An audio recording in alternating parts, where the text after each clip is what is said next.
13 stycznia 2018 roku. Sobotni poranek na Hawajach. Raj, plaże, palmy, spokój. Ale o godzinie 8:07 rano życie ponad 1 miliona ludzi zmieniło się w koszmar. Na ich telefonach pojawiła się wiadomość, która brzmiała jak wyrok śmierci. Zagrożenie atakiem pocisku balistycznego na Hawajach. Natychmiast szukaj schronienia. To nie są ćwiczenia. To nie był atak. To była jedna z największych pomyłek w historii amerykańskich systemów alarmowych. Pomyłka, która przez 38 minut zamieniła raj w piekło. To opowieść o tym, jak jeden błąd może wpłynąć na życie milionów ludzi. To historia o strachu, panice, ale też o różnych ludzkich reakcjach w obliczu śmierci. Cześć, ja nazywam się Marzena Pawłowska i tropię cyfrowe zbrodnie, bo za każdym złym interfejsem kryje się prawdziwy ludzki dramat. Zapraszam do naszej historii.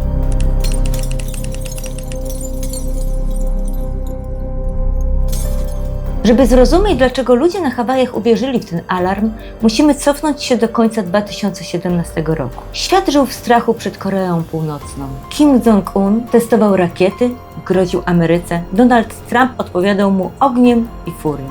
Hawaje znajdowały się w centrum tego napięcia. To najbliższy amerykański stan od Korei Północnej.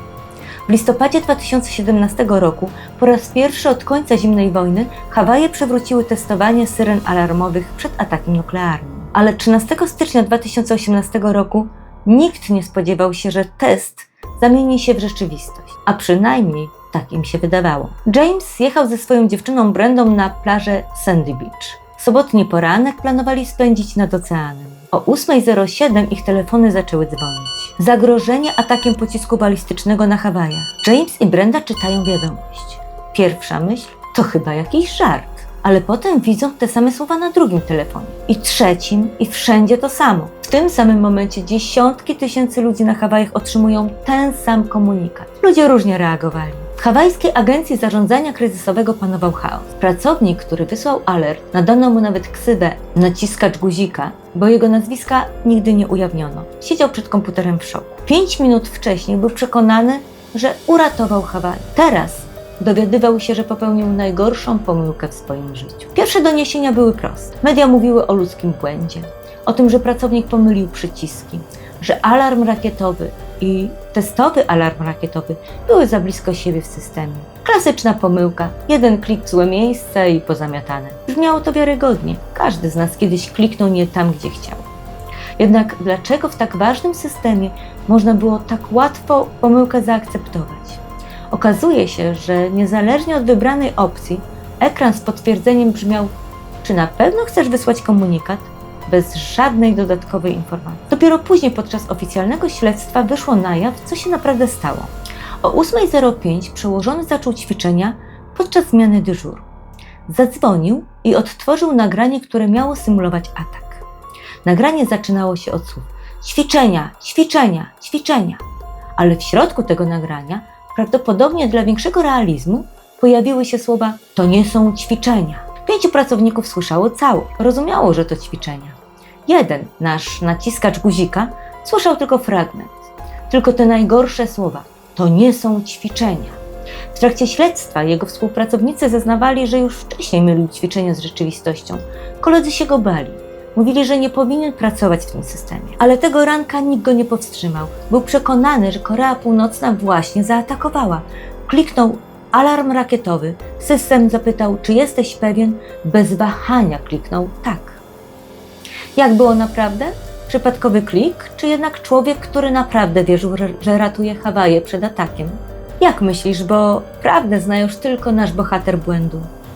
Jednak niezależnie od powodu, który spowodował wysłanie alertu, faktem jest, że 13 stycznia 2018 roku o godzinie 8:07 ponad 1 milion ludzi na Hawajach otrzymało najstraszniejszą wiadomość w swoim życiu. James i Brenda postanowili, że jeśli mają umrzeć, to chcą umrzeć razem.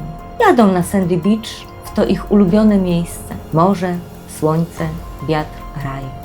Tylko że dziś ten raj ma zaledwie kilka minut istnienia. James dzwoni do swojego syna i córki na kontynencie. Mówi im, że ich kocha. Chce, żeby zdążyli to usłyszeć. I wtedy czuje ból w klatce piersiowej. Brenda próbuje go uspokoić, ale w tym samym momencie dzwoni jej telefon. To jej syn z Gwardii Narodowej. Mamo, to prawdziwe, szukaj schronienia natychmiast. James upada, zawał serca. Brenda krzyczy, wzywa pomoc. Na plażę przyjeżdża karetka. To nie była jedyna ofiara tego ranka. Służby medyczne odnotowały dziesiątki podobnych wezwań, ataki paniki, zasłabnięcia, wypadki.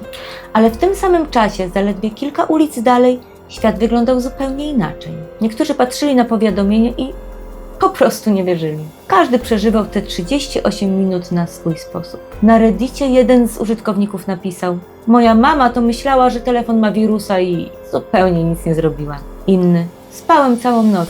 Obudziłem się dopiero przy wiadomości lol, jednak nie.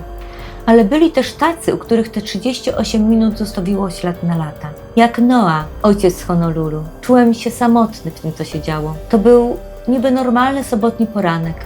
Ludzie chodzili po ulicy, jakby zupełnie nic się nie stało. Zacząłem płakać. To był taki płacz, którego nie chciałbyś, żeby ktoś zobaczył. O 8:09, 2 minuty po wysłaniu fałszywego alarmu, gubernator David Ige dowiedział się o pomyłce. Ale właśnie wtedy zaczął się prawdziwy problem. System alarmowy miał jedną kluczową wadę. Nie miał funkcji anulowania. To nie jest żart. System, który mógł wysłać alarm do ponad 1 miliona ludzi, jednym kliknięciem nie miał żadnego przycisku cofnij. O 8:13 pracownicy Hawajskiej Agencji Zarządzania Kryzysowego użyli wewnętrznego systemu, żeby zatrzymać wysyłanie kolejnych alertów. To znaczy, że nowe telefony już ich nie otrzymywały, ale ci, którzy już dostali wiadomość, musieli czekać. Nie było szablonu anulowania, nie było automatycznego sposobu na wysłanie korekty. Pracownicy dosłownie nie wiedzieli, jak wysłać sprostowanie. Administrator agencji później przyznał: naszym priorytetem było wysyłanie powiadomień dla ludności. To, nad czym musimy popracować, to właśnie wysyłanie powiadomień o anulowaniu. Więc co robili przez te 38 minut? Najpierw próbowali przez media społecznościowe. O 8:19 Hawajska Agencja Zarządzania Kryzysowego napisała na Twitterze: nie ma zagrożenia rakietowego. Ale tu się pojawił kolejny problem. Gubernator, najważniejsza osoba na Hawajach, nie mógł retweetować tej informacji. Dlaczego? Bo nie pamiętał hasła do Twittera. Tak. Podczas gdy 1 milion ludzi myślało, że za chwilę umrze, najważniejszy człowiek na wyspie próbował odzyskać dostęp do swojego konta społecznościowego. Nie zrobił tego do 8:24. Ale prawdziwy problem był gorszy. Żeby wysłać oficjalne sprostowanie tą samą drogą, którą przyszedł fałszywy alarm, potrzebowali autoryzacji od Federalnej Agencji Zarządzania Kryzysowego. To był proces manualny. Papierki, telefony, podpisy. 38 minut biurokracji, podczas gdy ludzie szykowali się na śmierć. O 8:45 wreszcie wysłali oficjalne sprostowanie. Nie ma zagrożenia rakietowego. Powtarzam, fałszywy alarm. 38 minut i 13 sekund. Tyle czasu potrzebowali, żeby powiedzieć: pomyliliśmy się. Nasz naciskacz guzika został zwolniony. Administrator agencji sam zrezygnował. System został zmieniony. Teraz każdy alert musi być potwierdzony przez 2 osoby. James przeżył zawał serca. Przeszedł operację ratującą życie i wszczepiono mu 4 stenty. Z Brendą pozwali stan Hawaje. Po 7 latach, w 2025 roku, otrzymali $275 000 odszkodowania.